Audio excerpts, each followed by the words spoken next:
I was shocked when I got here that anybody who was light-skinned was automatically considered completely beautiful. And if you were dark-skinned, you wasn't all that. I look in the mirror and I'm telling myself, you're gorgeous. This melanin is very much popping. You're doing everything you need to do as an individual, as a person, and nobody on this planet is a competition but yourself.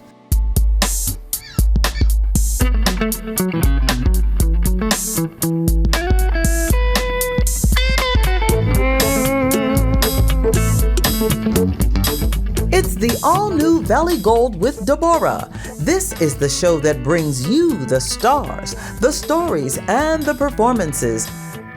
You'll see familiar faces and you'll get to learn more about how they do what they do. Today, Debórah chops it up with fashionista and influencer of all things black and beautiful, Winefred Keneah. So stay tuned. Debórah has great features for you on the all-new Valley Gold with Debórah. Stay tuned for our Legends Music Moment. Special delivery. That's what each newborn baby is in the hands of your team in the village. Dr. Rodney Hill and his professional staff of nurse practitioners, conveniently located on 5th Avenue in Youngstown, open weekdays and Saturdays. Call today.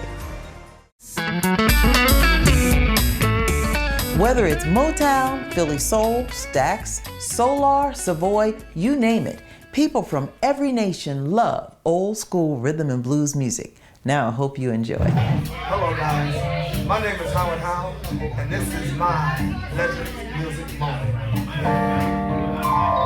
Let's go guys.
Up next, it's all about the love on Valley Gold with Debórah.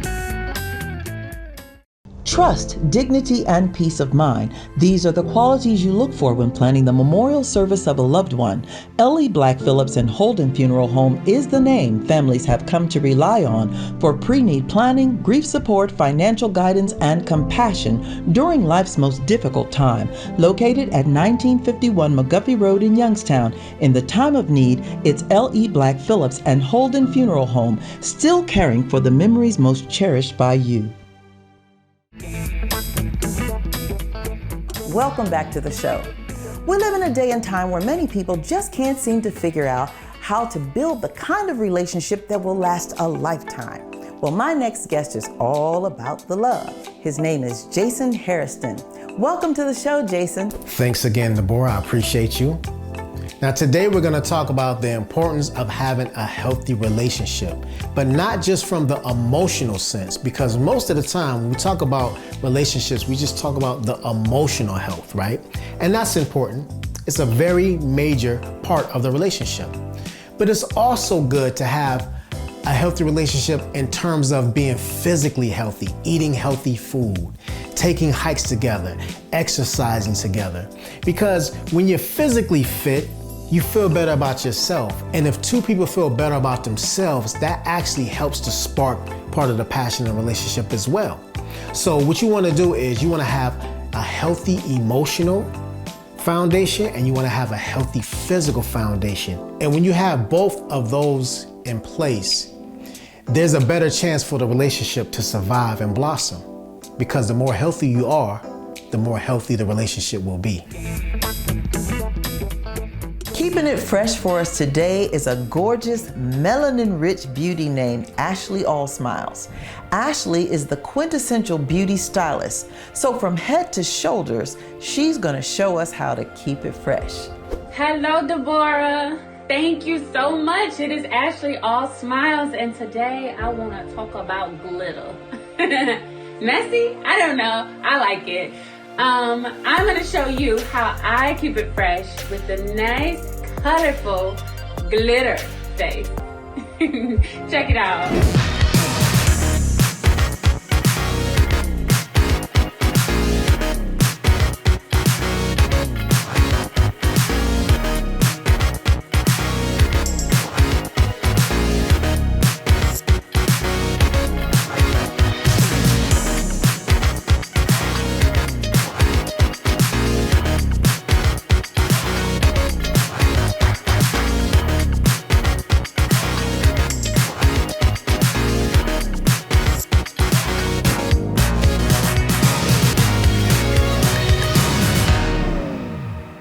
Stay tuned as Debórah chops it up with influencer and beauty expert Winefred Keneah.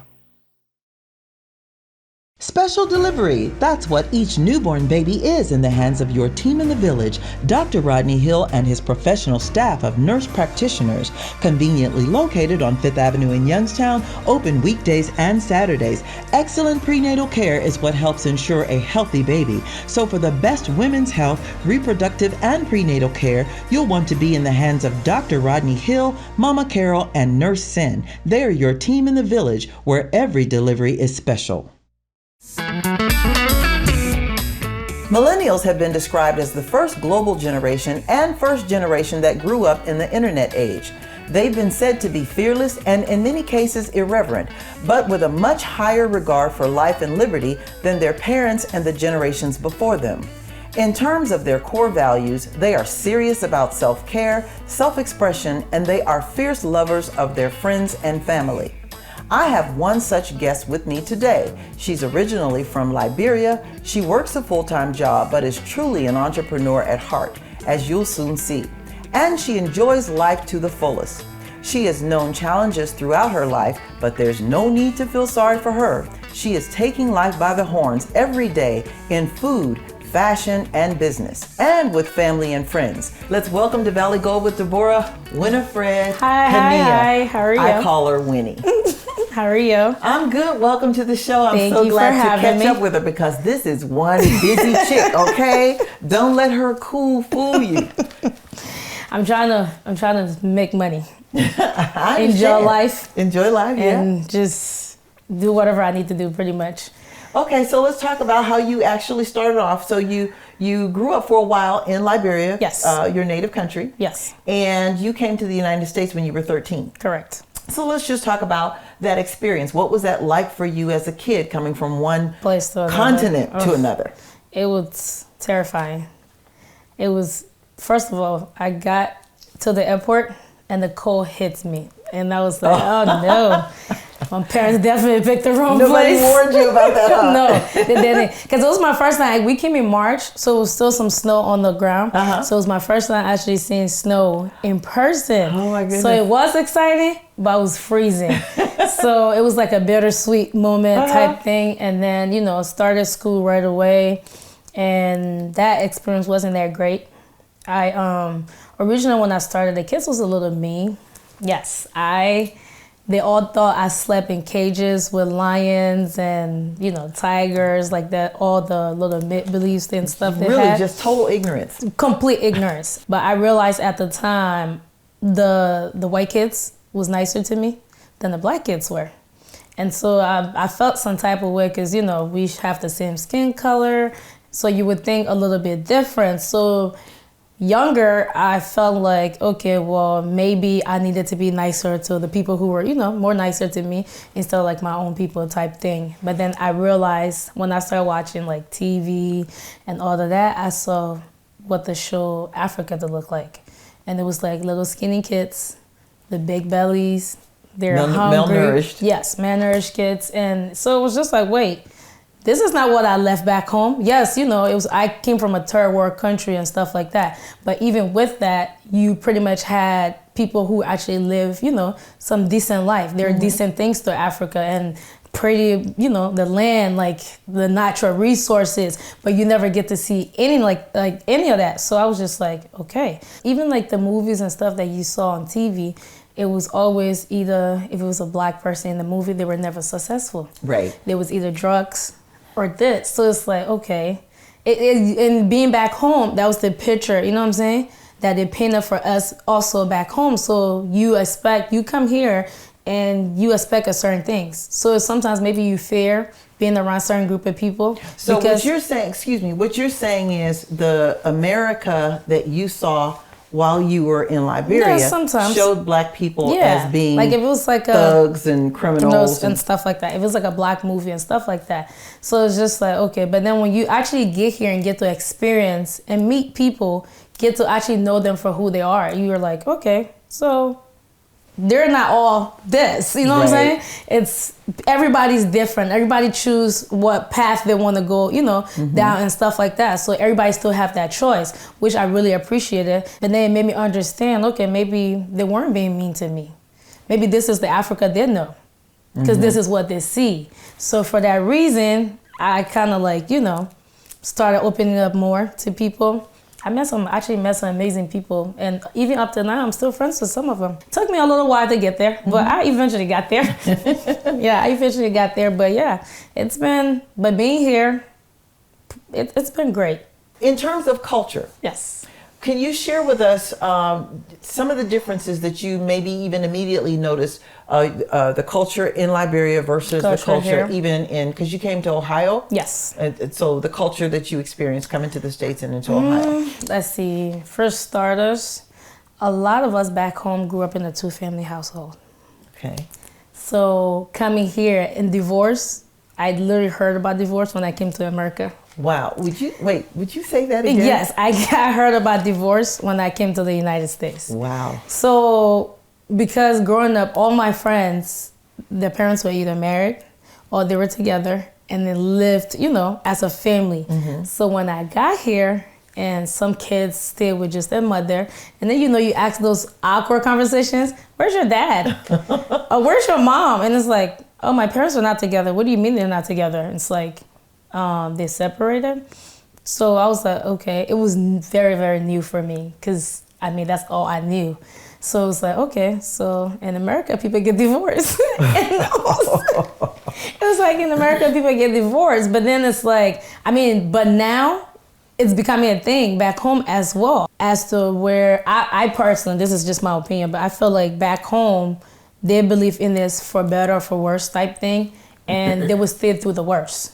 And I feel like sometimes, even if it wasn't like a great situation, they would still be in the situation because, you know, they probably care more about what society had to say almost compared to now. I feel like our generation now, I'm sorry, but we're not staying in the situation that's not... This millennial.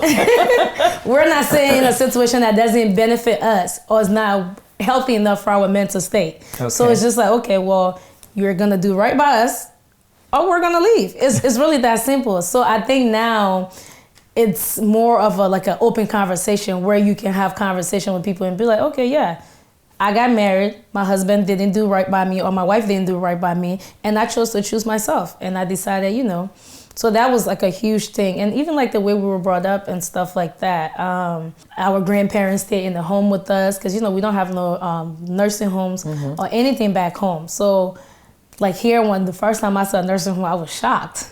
Yeah, it was like a huge... What did you think of it? I personally don't believe in them because I personally feel like when I was younger, my parents took care of me. It's my turn. to return that favor. You know what I'm saying? So if you have to live in a home where somebody can take care of you, I'm willing to do that. But you're not going to a nursing home. Absolutely. My mother went through hell to make sure, we had everything we have now. So no way would you put her somewhere. I ever put her in a nursing home. I divorced my husband before I put my mother in a nursing home, okay? Yeah, that's just like little differences and stuff like that. I've met a lot of different Africans from different countries in Africa. And what you just mentioned about nursing homes versus taking care of your elders is something that I've heard across the board. Like I can remember some gentlemen from Sudan telling me that if when their elders got to where they needed care, that it was an honor for them to feed them and to bathe them and to take care of them, which is, of course, it's a blessing. very different. It's a blessing. Like, even like speaking, like just talking to an older person with disrespect, like coming from back home, it's like you almost curse yourself in a way. Like you just can't, because they're like those are your elders. Like they know so much. Like they're so wise. You know what I'm saying? Your parents learn from them. You're learning from your parents. How can you disrespect the people who actually taught your parents everything that they know, and they're bestowing that onto you? It just doesn't compare. Like, so okay, let's talk about beauty. Yes, because you represent everything that American or traditional American beauty standards are not. Well, thank you. I love this girl. What are you gonna do? Okay, so coming to America. Yes. Did you notice that there was a difference in what they considered to be beautiful, even as you looked at yourself? Yes. So if you were light skinned, you were prettier. Compared to us coming from back home, it's like you're dark skinned, that's our thing back home, you know what I'm saying? Like here you come like the dark skin, if there was like light skinned girls, whether they were cute or not, everybody's beautiful in their own way, but I'm sorry, this melanin is just popping, okay? So I was shocked when I got here that anybody who was light skinned was automatically considered completely beautiful. And if you were dark skinned, you wasn't all that. And it's like, okay, well, that's a lie. I'm gorgeous. Like, that's definitely a lie. But I feel like sometimes too, even with that, it can really like work on like your self-esteem. And if you truly believe what other people think of you, it would mess you up in like the long run, because now you have to question yourself. Am I pretty enough? Am I skinny enough? And then that was another thing. The girls were tiny. So you needed to be tiny, you needed to look a certain way. I like food. I'm sorry. I eat as much as I need to eat. I'm not supposed to drink pop, but I drink pop. When it's time for me to cleanse, I cleanse, because I feel like I'm Winefred. You know what I'm saying? I look in the mirror and I'm telling myself, you're gorgeous. This melody is very much popping. You're doing everything you need to do as an individual, as a person, and nobody on this planet is a competition but yourself. The only person you want to be better than is you. Now, even though she's not wearing African attire now, she definitely continues to embrace her culture, and always. You'll get to see some of those images. So talk about, the fact that you don't find, I'm sure, the kind of clothes that resonate with you on that level in the stores. So what do you do? Well, so I like my stuff. For back home, we have like, you can get your stuff custom made. I like my stuff to represent Winifred. So for the most part, like last year I went back home, I brought a suitcase full of clothes. And from skirts to dresses, pantsuit, I get them made. So depending on where I want to go, if I want something, I have them, because I don't know when the next time, I'm going to go back. So it's just, I feel like it's just easy. You can find people here who makes them, but their prices are ridiculous. So prices here versus prices back home. I can get a good outfit made back home for less than $100. Versus what are the prices here? I'm paying almost $400. Wow. Oh yes, it ranges maybe from $200 to $400 if you get like a good outfit made in the U.S. Even braids, long braids, you can pay $30 back home. Here you pay almost $1,000. It's ridiculous. So yes, I believe. Are you serious? No, honestly, yes. Okay, so let's talk a little bit about food. Oh, because I know that you are a music foodie. to my soul. Yes. So here in Ohio, especially Northeast Ohio, we don't have a ton of places that serve the kind of cuisine that you are accustomed to. So let's talk about that. How do you mitigate that? I cook. I like cooking. Which you're going to find out today. I like cooking. For some reason, I don't know how, but I find myself in the kitchen a lot. You mentioned a dish before we came on the air. Oh, jollof rice. Yeah, she asked me if I had ever had it, and I said no. What was your response? I said, oh, I have failed you miserably.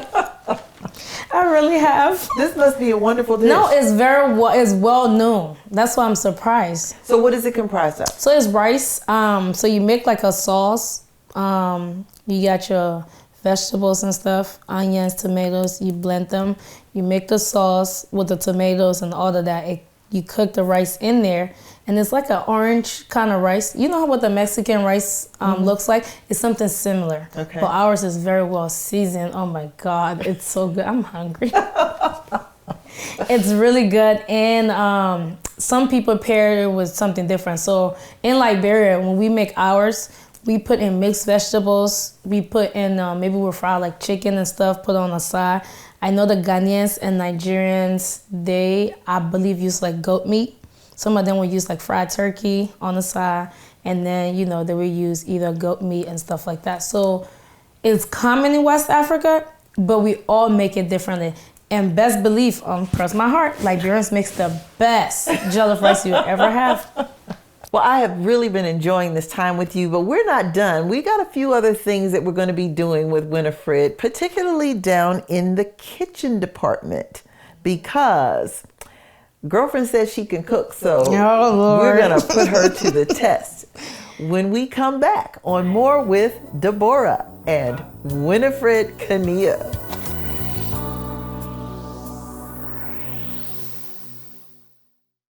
Trust, dignity, and peace of mind. These are the qualities you look for when planning the memorial service of a loved one. L.E. Black Phillips and Holden Funeral Home is the name families have come to rely on for pre-need planning, grief support, financial guidance, and compassion during life's most difficult time. Located at 1951 McGuffey Road in Youngstown, in the time of need, it's L.E. Black Phillips and Holden Funeral Home, still caring for the memories most cherished by you. Y'all need to help her. Somebody help Debórah. Help Debórah. Somebody help her. And we're back on Valley Gold with Debórah, and I'm standing here with my wonderful guest, Winefred Keneah. And Winefred is engaging with me here in the kitchen. And for those of you who have been following the show, you know that I can't cook. So Winefred happens to be an amazing cook. And so she's gonna do some stuff for us. So what are we doing today, Winefred? Okay, so we're making pasta.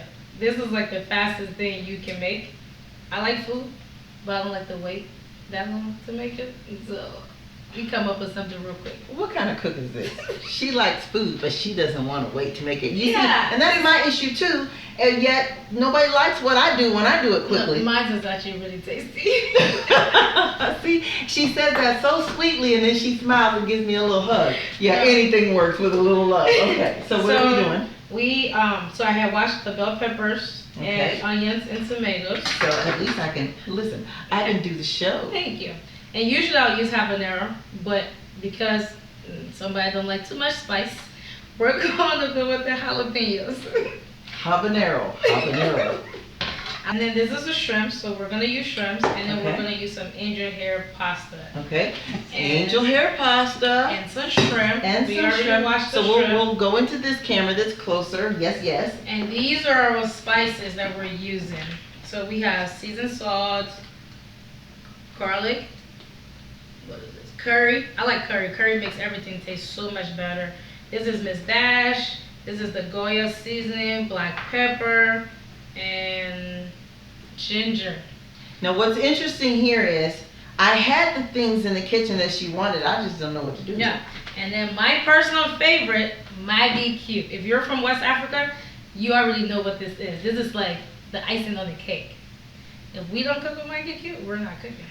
With Maggi cube. Yeah. Okay. So they have the shrimp flavor and they have the chicken flavor. I like to use the shrimp flavor because I feel like seafood just amazing. Okay, well she just added something to my cooking palette because at the very least I can at least pick this up from the grocery store, right? African store. Oh, African store. We don't So have any of regular- those in this yeah, area, so I have to go to Cleveland, right? Yeah, a regular grocery store doesn't have that. Okay, so what are we doing now? All right, so the oil's getting hot. The water's boiling for the pasta. We're Okay. gonna put the shrimps in the pan. We're gonna put some garlic, a little bit of seasoning salt, let this saute a little. Okay, so you're seasoning the shrimp Yeah. with pepper Pepper, and... garlic, and I do a little bit of ginger and then some seasoning So salt. what will the ginger do for it? I feel like ginger gives it like that flavor. It gives it a different type. I don't know how to explain it. You taste it, and then when you That taste flavor. it, you just let them know. Okay, so now we're gonna do the onions. It's gonna be hot. You might want to move it back. Okay, she's wearing the apron for a reason. You're doing such a good job. Oh, thank you! Yay, me! Yes, you're doing such a good job. Woo!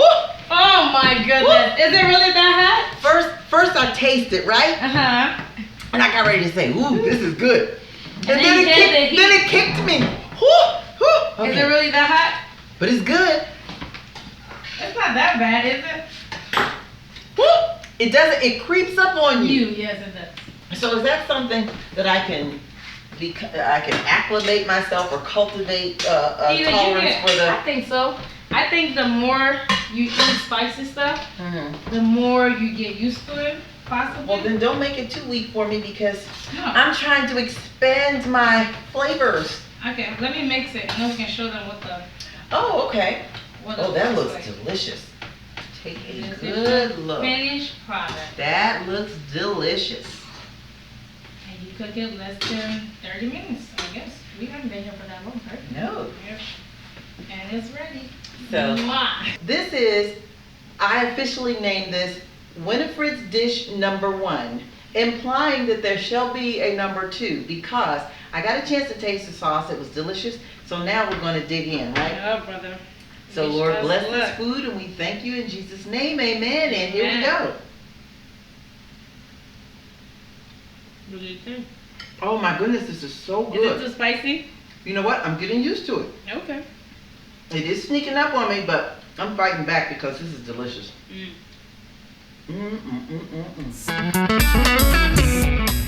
This has been a wonderful time of sharing, laughter, getting great information, and just a wonderful exchange in culture with Winefred Keneah, originally from Liberia, now living in the United States. You have been an absolute joy. Oh, thank you Yes, for all having that me. melanin. So I expect to see and hear many more wonderful things about you. We definitely will have to have Fingers you back crossed. on the show. Until next time, that's it on Valley Gold with Debórah. Bye-bye.